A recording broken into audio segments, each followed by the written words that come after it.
Welcome to the 35th lecture of this lecture series on international arbitration practice.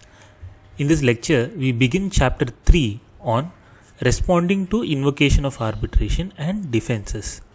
In the past 11 lectures, we have been dealing with invoking arbitration under investment treaties. In this lecture and in the next few, we will deal with replying to a notice of arbitration under investment treaties and common defenses therein. Before we get into drafting replies against notice of arbitration, we will discuss a bit about defenses. In case you are a follower of international arbitration, you would notice that while there are ample materials for private claimants such as companies, individuals, and even some materials for private defendants, but hardly any material on best practices for states. This is true for international investment arbitration as well. There are hardly any material on how states could defend claims against them. Most writings are focused on the claimants. Thankfully, however, there are a few writings on the subject, one of which is Jorge E. Vinuel's Defense Arguments in Investment Arbitration, published in volume 18 of the ICSID Reports 2021, which will form a part of our discussion on this topic. Now, coming to the reply, one would observe that replies are generally short, at least shorter than the notice of arbitration. To illustrate, the reply to the notice of arbitration dated 24 October 2019 in Nord Stream 2 AG versus EU is 8 pages, while the notice dated 26 September 2019 is 17 pages. The notice in Strategic Infrasol versus India is 32 pages, while the reply is merely 6 pages. Now, it is not extraordinary for states not to even reply to the notice of arbitration. That's why getting hold of a reply to notice of arbitration is relatively harder. But what is the objective of the reply to notice of arbitration? Broadly, the objective of the reply to the notice of arbitration is threefold. To nix the notice of arbitration in the bud, that is to get the dispute closed on jurisdictional aspects, to show that the defenses of the state are strong and the claimant cannot succeed on merits if it wants to drag the state to arbitration, and to take steps towards the appointment of arbitrator so that the right to appoint the arbitrator is not waived off. But note that in international investment arbitration, there is generally a step prior to the notice of arbitration, that is the notice of intent to arbitrate. Generally, a 6-month cooling off period is provided. The cooling off period should be used by the host state to address the dispute, including attempt to amicably resolve the disputes, hold meeting with the claimants to avoid the dispute, decide to initiate conciliation or mediation proceedings, and take steps to see if the dispute could be resolved peacefully. If need be, it would do well for the host state to obtain legal opinion from more than one law firm having expertise in the matter. Despite that, if the dispute goes to the stage of notice of arbitration, better to prepare to reply. Ordinarily, if the respondent wants to, it can invite the claimant to go for amicable negotiations or non-adversarial alternative dispute resolution, such as mediation. But in international investment arbitration, amicable settlement precedes invocation of arbitration and is therefore redundant usually. Now, let us look at common defenses against claim in international investment arbitration.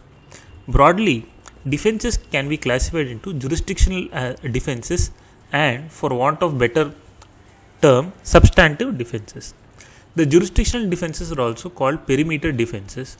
They concern the scope or ambit of the treaty. There are 4 dimensions to these defenses. Subject matter, that is Ratione, Materiae; personal, Ratione, Personae; temporal, Ratione, Temporis; and spatial, Ratione, Loci.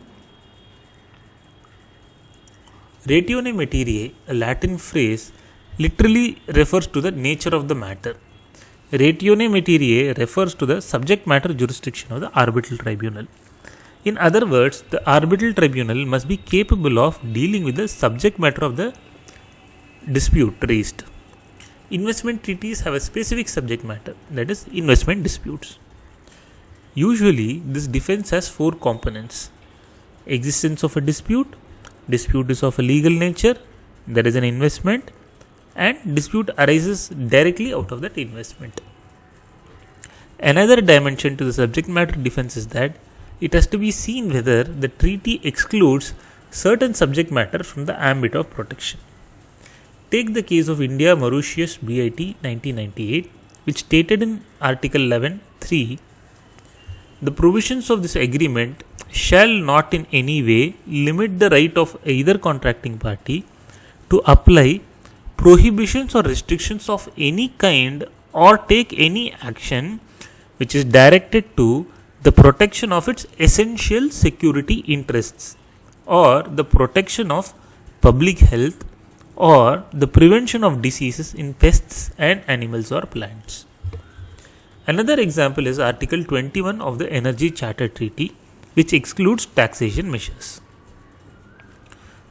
Also, note that when it is stated that there is an investment, such investment should be in accordance with law. For example, in Fraport vs. Philippines award dated 16 August 2007, the tribunal found that the claimant had violated the law of the host state regarding restriction in public holding by entering into secret shareholder agreements. Consequently, the tribunal concluded that there was no investment legally and hence held that it lacked jurisdiction Ratione Materiae. The tribunal held Fraport knowingly and intentionally circumvented the ADL, that is the domestic legislation, by means of secret shareholder agreements. As a consequence, it cannot claim to have made an investment in accordance with law, nor can it claim that high officials of the respondent subsequently waived the legal requirements and validated Fraport's investment, for the respondent officials could not have known the violation. Because there is no investment in accordance with law, the tribunal lacks jurisdiction Ratione Materiae. A similar defense was accepted in another case, Incesa Valisol Etena versus Republic of El Salvador, in Cortec Mining Kenya Limited versus the Republic of Kenya. Note that it is not necessary for the treaty to clarify that illegal investments are not protected. The tribunal in Cortec versus Kenya held the text and purpose of BIT and ICSID convention are not consistent with holding host governments financially responsible for investments created in defense of their laws, fundamental to protecting public interests such as the environment. The explicit language to the effect that protected investments must be in accordance with the laws of Kenya is therefore unnecessary to secure the objects and purposes of the BIT. There is also a distinction between illegality of initial investment and subsequent illegality. The former excludes tribunal jurisdiction, while the latter is relevant for the merits and the quantum stages. Also, not all violations are taken cognizance of. The violation should be material. See Mamidoil Jetoil versus Republic of Albania. In addition, there are other non-substantive defenses such as abuse of process, clean hands, acquiescence, etc. More in the next lecture. Bye bye and stay safe.